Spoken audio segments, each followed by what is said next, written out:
Trezor has been around since the very beginning of hardware wallets, right? So, what's the core philosophy that has kept the brand trusted for so long? Hmm, I mean, first of all, we are a battle-tested product. We have been here, as you said, since the beginning of hardware wallets. We invented the hardware wallets, and we have been here without any major incidents since then. What also kind of makes us very trusted is that we are radically transparent, and that comes from the open source development, not just the software, but by now also hardware.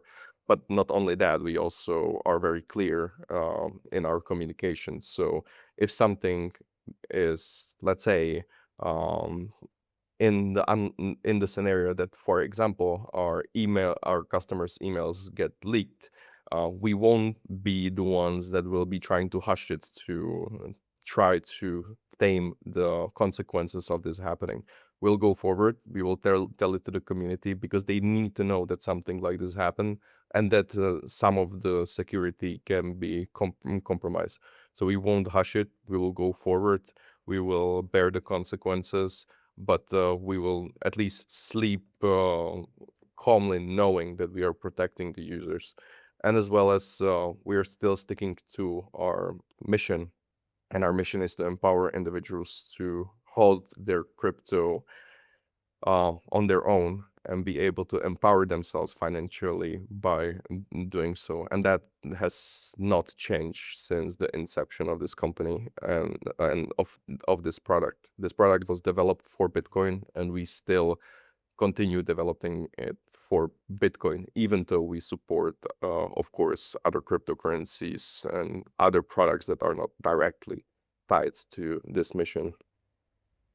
hmm And also a lot of people think a hardware wallet is a hardware wallet, right? So, but you and I know that that's not really true. What actually differentiates Trezor's approach to security? Mm, I think that we are very mindful of the three security pillars that we take into consideration, which we never kind of sacrifice. So, security, privacy, and usability is, let's say, something that are a base on which we base all of the further development of the product. And I don't think that kind of differentiates us. Other companies also have to take these three pillars into account, but we really make sure that none of them get compromised in the process of developing further. Let's talk about the stack. So, open source firmware, transparent audits, secure elements, usability layers. Which component do you think users underestimate the most?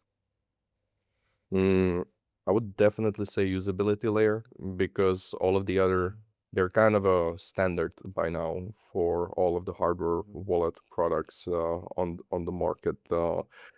Usability layer, that's something that you don't think about too much when you're making the decision to purchase hardware wallet.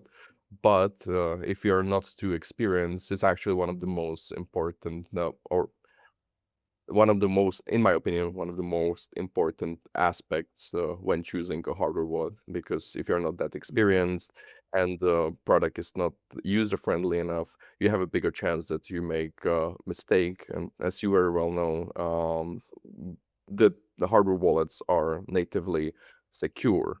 Most of the risks that come with hardware wallets is actually users doing something that they are not supposed to be doing because they, for example, don't understand the underlying technology well enough. Mhm.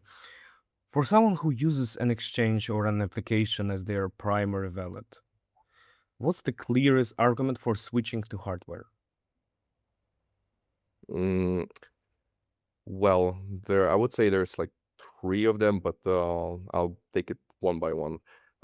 It's important to know that crypto and TradFi are not the same. if something goes wrong in TradFi, there are centralized entities that can, in some one way or another, reverse these mistakes to some extent and under some conditions. In crypto, if exchange gets, for example, hacked and the hackers manage to withdraw the Bitcoin from the exchange to their own wallet, unless you actually stop the hackers physically with that stack of Bitcoin somehow on them, or if they try to launder it somehow and you manage to kind of find it out and hold off of those assets, you kind of have no way how to recover those funds. You can practically consider them as an exchange lost. So unlike with traditional finance, you cannot really trust these centralized entities that they won't get hacked. And if they get hacked, you're actually losing money, and there's not much really you can do about it. Unless, of course, there are some things that exchanges can do, but I'm not going to go into too much detail. Another thing that's very important is that only with self-custody you can have a direct ownership of your Bitcoin. And to be quite frank, without direct ownership of Bitcoin, why are you even holding the asset? Because without a direct ownership, you cannot get the benefits that Bitcoin is bringing to the table as an asset class. And last but not least at all, without self-custody, you cannot use all of the on-chain services that are available. So you're kind of robbing yourself of the options that the blockchain technologies provide to you without having some sort of self-custody. And the only safe kind of self-custody is a hardware wallet. So yeah. I see, I see. Unless the goals are different, right? Unless they're asset managers who want to actively trade and they into liquidity and so on. But you were talking about the fundamentals, right? The very fundamentals that Bitcoin brought to the financial world in the first place, and I agree with that.